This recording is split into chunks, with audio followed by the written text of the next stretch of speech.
Mesdames, Mesdemoiselles et Messieurs, bonjour à vous.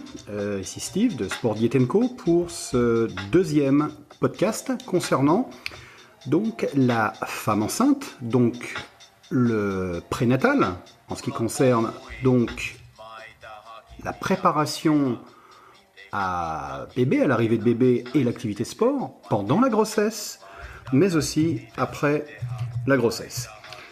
Alors, c'est un sujet souvent qui est peu prêté à controverse, qui est assez délicat dans les mentalités par rapport aux risques et sur les problèmes de sédentarité également, puisque une personne qui ne pratique pas voit un risque potentiel pour bébé et la maman. Nous verrons par rapport à ce petit article que j'ai fait, donc qu'il y a tout intérêt pour ce beau projet dans la vie, qui est celui de transmettre et de mettre un enfant au monde. Alors, il y a encore beaucoup d'a priori sur les mentalités, sur la compatibilité du sport avant, pendant et après la grossesse. Alors, je vous confirme que vous aurez beaucoup à gagner à participer, à pratiquer ou continuer votre activité sportive pendant vos trimestres. Il est un fait certain que l'activité sport sera dirigée au cas par cas. Donc, encore et toujours, une personnalisation, tout à chacune, conviendra et se fera sous l'égide du corps médical, donc votre médecin traitant, votre gynécologue. Tous les autres spécialistes que vous consulterez doivent être mis au courant de votre intention sur la question sport. Bien entendu, y compris et surtout votre professeur, éducateur, votre coach sportif, si vous en avez un, et le tout, bien entendu, en toute discrétion, si vous avez envie de rester dans la discrétion et ne pas être ennuyé d'un point de vue social par « comment vas-tu ? Est-ce que ça va ? Tu supportes ? Mais c'est n'importe quoi !» Voilà, évitez ça. Pensez à vous, encore une fois, et à bébé. Donc, nous verrons que certaines femmes pourront aller jusqu'au 8e mois en adaptant des types d'exercices et de gymnastique sans aucun souci, donc au fil des mois et trimestres. Selon les changements physiologiques de la personne, et d'autres sujets devront réduire, voire arrêter dans le cas d'une complication quelconque. Par exemple, je parle de diabète de la femme enceinte. Ou bien, il peut y avoir aussi des tensions et des douleurs liées au changement hormonal et de posture de la maman. Dans tous les cas, pas de panique. Vous écoutez, vous ressentez, et si vous avez un mauvais ressenti, c'est vous qui avez raison. Il faudra alors s'adapter dans le calme et suivre les conseils du docteur. Ça, c'est impératif. La première condition préalable pour la venue du bébé est un environnement et un climat propice. Qu'est-ce que j'entends par là ? Propice au bien-être de la maman. Donc comprenons, alors vous avez le milieu et le lieu de vie, l'activité professionnelle, maintenue ou non, jusqu'à un certain nombre de mois. Mais aussi l'atmosphère à la maison. Ce que je vous dirais paraît évident, mais figurez-vous que j'entends fréquemment des discordances dans le couple ou au tout début de la grossesse. Il est clair qu'en temps normal, un enfant se désire à deux. Un accident peut arriver et l'enfant n'était pas prévu. Par exemple, vraiment le tout, c'est de parler, d'écouter, de prendre des décisions claires pour la future famille. Donc, il va falloir, une fois n'est pas coutume, rassurer votre compagnon sur ce qui se passe pendant la grossesse. Les changements affectifs, physiologiques, hormonaux. Vous avez besoin de lui, ça c'est une évidence, mais lui aussi de vous. Alors, certains futurs papas seront peut-être apeurés à l'idée qu'il vous arrive quelque chose. Et ça, c'est bien de s'en apercevoir, n'est-ce pas mesdames, quand vous voyez que le papa vraiment est soucieux, mais il y a des limites aussi. Il ne faut pas tomber dans la psychose. Il pourrait dramatiser là où il n'y a pas lieu. J'entends par ces mots que le jour où vous lui direz que vous comptez faire du sport pendant la grossesse, il vous regardera certainement de façon figée avec deux gros yeux de chouette sans vous répondre. Et là, il a bloqué littéralement. Donc il faudra donc préciser à votre reproducteur en puissance que la femme enceinte est très active. Elle déborde d'énergie et elle a besoin de canaliser par rapport à tout ce qu'elle va supporter, son environnement, à l'environnement, et elle baigne dans les hormones, donc ça c'est très important. Ceci par un bien-être et une dépense énergétique. Vous n'êtes pas, mesdemoiselles, mesdames, une petite chose, bien au contraire. Dites à votre compagnon, dites-lui, par exemple, que sexuellement, il va falloir qu'il continue à assurer, voire plus, du fait de l'effet dopant des hormones sur ce sujet. Et là, vous verrez que, instantanément, il va retrouver le sourire. Alors, il est clair qu'une préparation type pour un accouchement, donc un accouchement facilité, est une étape très importante pour récupérer, après celui-ci. Le corps s'adapte mieux à tous ces bouleversements et aux variations de chaque trimestre. Vous limiterez ainsi les risques de crampes, de douleurs de dos, la posture sera meilleure par un réalignement du corps, la respiration sera bien mieux gérée. La sangle abdominale sera renforcée. Bébé sera mieux soutenu en évitant que le centre de gravité de la maman se déplace de trop. Et bien sûr, vous aurez bien moins d'appréhension. C'est-à-dire que vous gagnerez en énergie avec moins de stress pour un accouchement facilité. Donc, vous le savez, la grossesse se déroule et se divise en trois grandes périodes, 3 grands trimestres. Donc je vais vous refaire une petite synthèse synthétique des 3 trimestres pour vous expliquer simplement l'approche. L'approche et qu'est-ce qui se passe.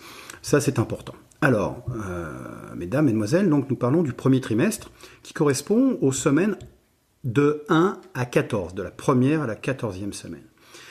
Bien, les exercices physiques donc modérés peuvent être débutés, mais il est vrai que des nausées peuvent être ressenties avec une grande fatigue, ce qui est normal à ce stade. Si la maman ne se sent pas de poursuivre, elle pourra reprendre au 2e trimestre.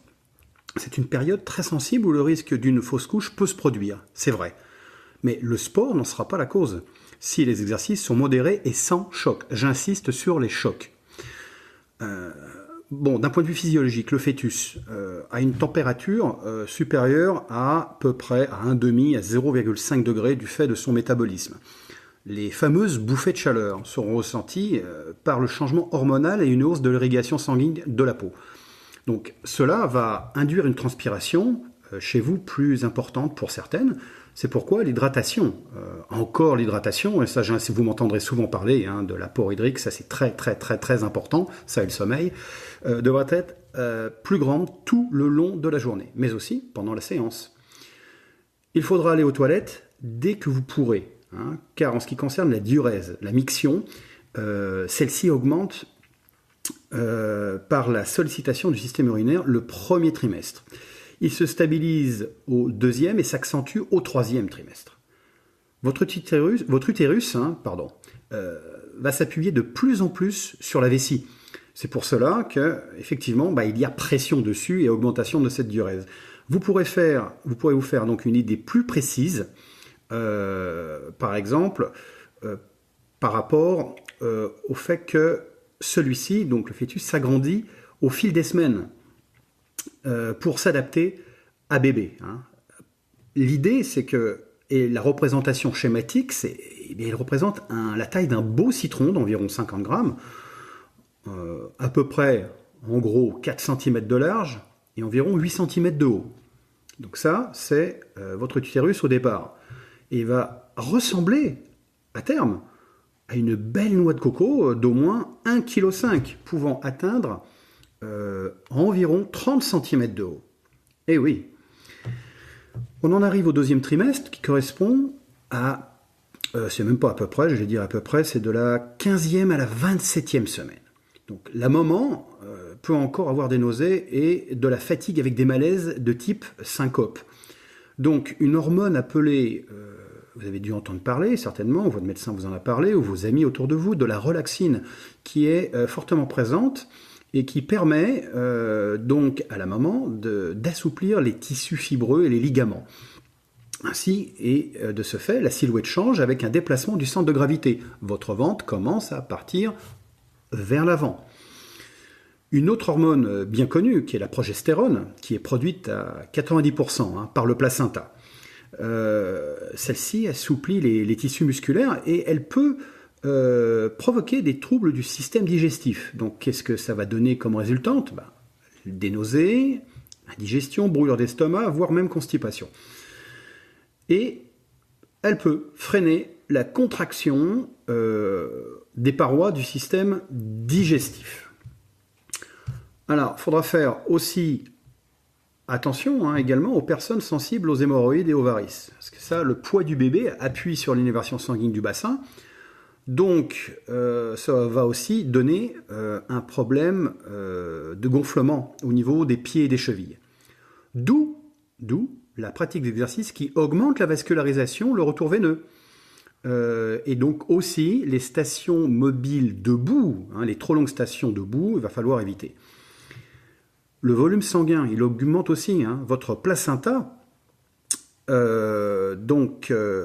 est plus dilué et avec moins d'oxygène.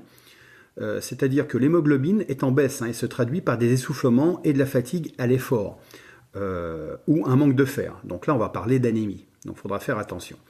Sur la fin de cette période du deuxième trimestre, donc on en est vers la 16e semaine, il faudra éviter de s'allonger sur le dos à plat. Ça, c'est très important.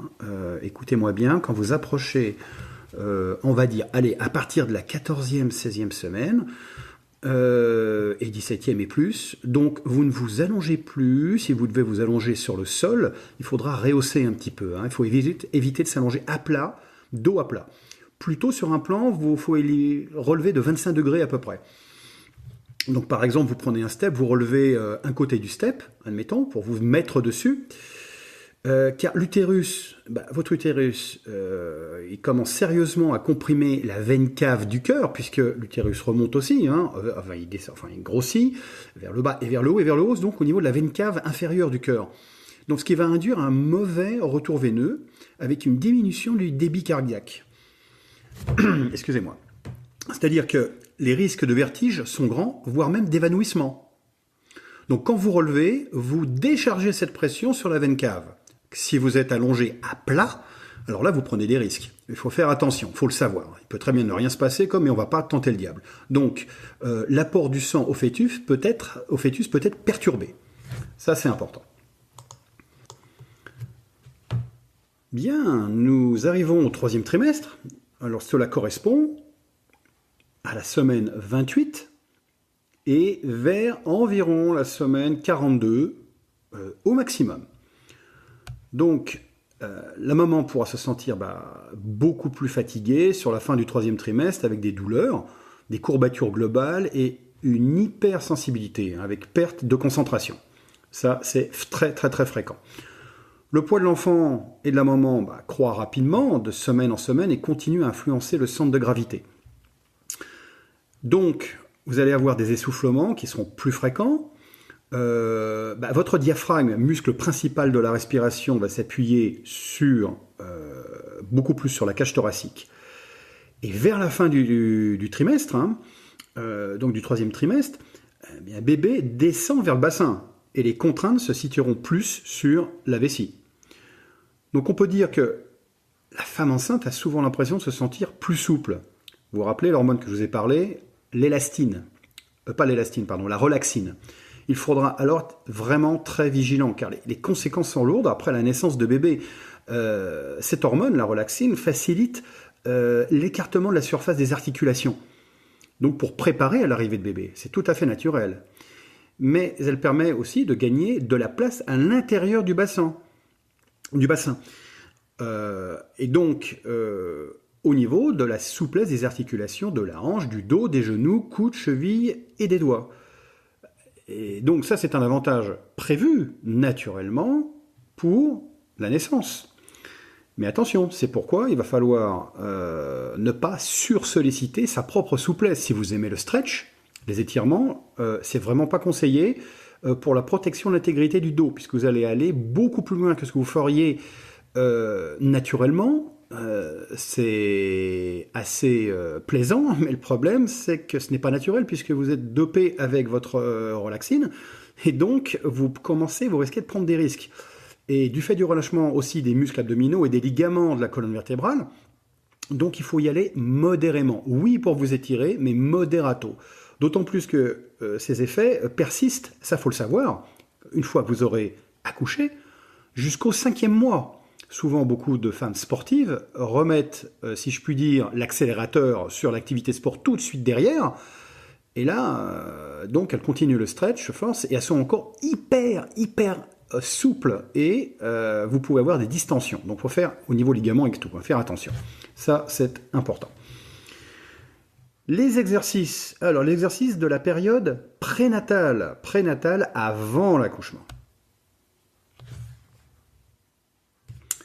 D'une façon générale, il faudra avoir des gestes plus doux et surtout lorsque vous changez de position. La récupération entre les exercices sera franche. Des vraies pauses. Et n'hésitez pas à arrêter un mouvement ou la séance à la moindre douleur. Donc, rien ne changera sur la question de l'échauffement. Toujours et encore, échauffez-vous. Faites attention le matin, il est fréquent d'avoir des nausées. Il va falloir apprendre à vous relever du sol sans contrainte et sans aller trop vite. Un travail des abdominaux est fortement recommandé pour le rôle de support et de protection du dos. C'est important. Vous allez mieux supporter votre grossesse si vous êtes tonique au niveau, mais pas hypertonique. Donc pour la protection du dos, les mouvements du buste et un bon maintien du bassin et de son inclinaison. Alors, nombreuses sont les femmes qui n'ont pas assez de force centrale pour supporter le poids de l'enfant qui va grandir. Le bassin doit être incliné légèrement en avant, ce qui permet au lombaire de conserver une légère courbure naturelle. C'est pourquoi votre colonne vertébrale est soumise à beaucoup de tension. Le problème majeur est que la fonction principale des abdominaux se réduit considérablement par leur étirement autour de l'utérus. Alors beaucoup de mamans vont alors compenser naturellement la posture en allongeant par exemple le menton en avant, avec une augmentation de la courbure des vertèbres dorsales et des tensions qui vont de pair, c'est-à-dire cervicales et dorsales. Alors en temps normal, faire correctement ces abdominaux demande peu de temps. Il faut en avoir conscience, d'où avoir une technique parfaite, que ce soit pour les hommes ou les femmes, ça en temps normal. Je conseille donc fortement pour toutes celles qui auraient oublié leur ventre, c'est-à-dire pas d'activité et perte de sensation, de revenir sur de bonnes sensations et une sollicitation localisée avant de mettre en route bébé. Il est vrai que plus vous aurez des sensations au préalable, meilleures seront votre protection et votre travail au fil des semaines de la grossesse. Ça, c'est indéniable. Pour un travail efficace, il faut s'intéresser à la partie la plus importante de la sangle abdominale. Donc ce ne sont pas la tablette de chocolat, le grand droit de l'abdomen, superficiel et qui permettent la flexion du buste, mais le transverse profond. C'est celui qui vous permet de rentrer le ventre, de le garder rentré, de soutenir bébé. Et la force de celui-ci, donc c'est pour ça que c'est très important, va vous permettre d'expulser l'enfant beaucoup plus facilement. C'est le muscle le plus profond. Celui donc effectivement qui sert aussi à la toux, dans le rire vous le sentez en profondeur, quand vous allez à la selle, qui vous aide à pousser. C'est lui qui vous permet de rentrer dans le pantalon qui est trop petit, en rentrant le ventre. En outre, il faudra toujours, j'insiste, garder un ventre bien creusé, l'image de rentrer un pantalon trop petit, comme je vous l'ai expliqué, et de serrer la ceinture lors de vos exercices de flexion de buste. Quand vous faites, j'aime pas ce mot de crunch, mais qui est un exercice pour moi de descente d'organes par excellence, puisque les gens qui n'ont pas conscience, en gardant le ventre entré, ont un relâchement, et lorsqu'ils contractent, en fait, ils poussent tout vers le bas. Donc, quand vous faites des abdos, faites-les lentement, gardez un ventre rentré le plus possible, lentement à saturation. Saturation, ça veut dire, je le sens bien, ça m'a bien brûlé dessus, c'est ok. Inutile d'aller vite, dirigez votre concentration donc sur le ventre, mental, vous faites du mental, et ne comptez pas forcément. Avec un travail lent donc et sans temps d'arrêt. Je peux vous garantir qu'en 5 minutes, ce qui est difficile à tenir, vous allez bien le ressentir. Prenez un temps de récup assez court, en faisant 4 à 5 séries à saturation à peu près, et cela suffira grâce à de la qualité et non au quantitatif. Donc, pendant la grossesse, les abdominaux superficiels, donc comme je vous l'ai expliqué, le grand droit de l'abdomen, s'étire en longueur et en largeur par adaptation de l'utérus, qui grossit. Donc, si la future maman a déjà connu l'accouchement, il est fort possible que les abdominaux superficiels, le grand droit de l'abdomen, aient été distendus. Ils ont connu donc certainement un début de diastasis. C'est la séparation, la division de la ligne blanche. La ligne blanche, c'est la séparation entre les abdominaux droite et gauche, là, donc de la tablette de chocolat. C'est une bande blanche fibreuse, donc au niveau central, et qui sépare ces grands droits. Les obliques et le muscle transverse. Donc cela se produit par manque d'exercice, par des grossesses trop rapprochées et par le poids du bébé. Il faudra alors faire des abdominaux en statique, c'est-à-dire sans déplacement, par gainage. Ça c'est important. Et sans utilisation de son grand droit de l'abdomen, avec le risque bien sûr d'agrandir cette ligne de séparation, voire de la déchirer. Donc ça c'est hors de question. Le problème est que si tel est le cas, vous ne pourrez pas récupérer la symétrie d'origine de vos abdos, et vous ne pourrez plus travailler ou exercer de forte pression sur le ventre. Donc ça, c'est à contrôler avec votre médecin pour déterminer s'il vous dira « oui, faites vos abdos en gainage, en statique » ou « ne les faites pas ». Donc, voyez le spécialiste, toujours. Donc, en période prénatale et dès le début du premier trimestre, du bon sens, de l'écoute, je ne stresse pas, je parle à mon médecin ou mes médecins, je commence à me pencher sur un travail de respiration et les différencier, c'est-à-dire les respirations thoraciques, diaphragmiques, abdominales, costales, hypopressives éventuellement. Et je vais choisir des sports individuels ou collectifs, non traumatisants, sans choc. Rien ne vous empêche de faire du fitness ou même du jogging en prénatal. Pas de souci, dès l'instant que le pas est léger et bien amorti. Par contre, dès le deuxième trimestre, si vous êtes entraîné ou avez de l'expérience, vous pourrez poursuivre votre activité cardio en extérieur. Soyez bien chaussés, choisissez un sol plutôt amorti, forêt, sous-bois, terre battue par exemple. Dans le cas contraire, préférez faire vos exercices cardio sur ergomètre ou en suspension. C'est-à-dire aucun choc, vélo, elliptique, rameur, stepper. C'est l'idéal pour vous. Au deuxième trimestre, donc, pour tous les exercices au sol, pensez impérativement à vous allonger sur un plan incliné, on en a parlé tout à l'heure, afin de limiter les tensions de la région aussi sacro-lombaire, mais aussi pour une respiration facilitée, le retour veineux, et éviter que la veine cave, on l'avait vu tout à l'heure, sur la fin de la période du deuxième trimestre, soit comprimée. Ça c'est important pour éviter toute syncope. Continuez toujours, s'il vous plaît, à bien vous échauffer. Pensez à travailler le haut et le bas du corps sans être dans des efforts de force. Il faut rester de préférence sur de l'endurance musculaire, quels que soient vos exercices. Votre ventre utilisera son muscle transverse profond, abdominal. Donc, vous rentrez le ventre en permanence. L'image de la ceinture serrée, le nombril en direction de la colonne vertébrale. C'est important. Pensez à travailler votre dos ou pour bien vous redresser, ça c'est important. Si vous avez accès à la musculation, il n'y a pas de contre-indication, bien au contraire, à utiliser différents agrès, tels que pour le dos le tirage nuque vertical, le rameur pour donc le rameur horizontal, le mouvement du pullover, vous savez ce mouvement, lorsque vous avez une haltère dans les mains, vous êtes allongé sur le dos, genoux relevés, les coudes fléchis et vous amenez vers l'arrière. C'est un exercice excellent pour l'ouverture thoracique, pour compenser la rotation interne des épaules, voilà, du fait du poids de la poitrine. Donc celle-ci incitera à augmenter la syphose dorsale ou ce qu'on appelle la voussure, le dos rond. Vous savez, le haut du dos au niveau thoracique. Le stretching, il n'y a aucun problème. Vous pouvez, comme je vous l'ai expliqué, l'incorporer, mais toujours sans forcer. Vous êtes complètement relaxé par la relaxine. Vous rechercherez plutôt donc la notion de bien-être. La notion de bien-être, pour les raisons évoquées précédemment. La région basse du dos, latérale ainsi que l'intérieur de vos cuisses. Les muscles adducteurs. Donc ça, c'est aussi à travailler, mais moderato, faites attention. La mobilité de votre bassin devra être maintenue tout le long des trimestres dans la mesure du possible et dans tous les plans, c'est-à-dire la bascule avant-arrière et l'abaissement. Pour les habitués du cardio, de type Zumba, ça bouge bien, faites attention aux mouvements en hyperflexion, extension, rotation, inclinaison. qui peuvent vous emmener positivement dans l'entrain et la bonne humeur. Moi je dis c'est super, mais attention, il y a un risque non négligeable de blessure du fait de votre hypersouplesse. Attention. Pour finir, alors je vous conseille fortement de passer à la méthode Pilates. Pourquoi ? Parce que vous avez différents modules dans la méthode qui touchent et spécialisation également à la femme enceinte.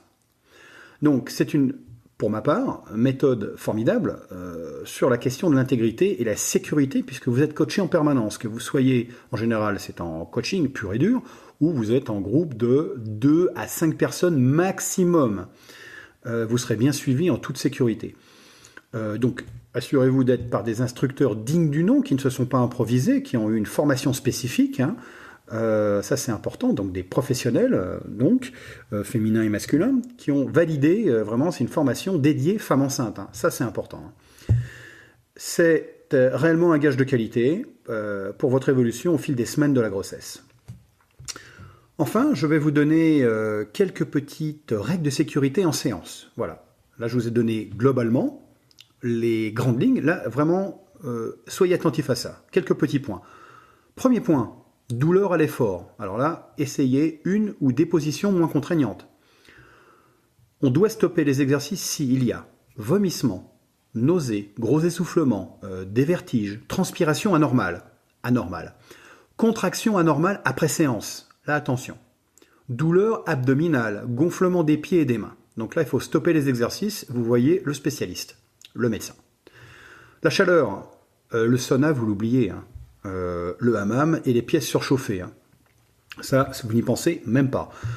Les repas, une digestion d'au moins, il faut environ au moins 1h30. Donc à la base, un repas léger et jamais à jeun. Jamais à jeun, n'allez pas faire du sport à jeun. Vous êtes à 2 maintenant, 2 ou plus peut-être, je vous le souhaite. Prévenir qui ? Votre entraîneur de tout problème antérieur ou présent, cardiaque, diabète, hypertension. Et en ce qui concerne le médecin, parlez rapidement des cas évoqués précédemment et demandez un certificat médical.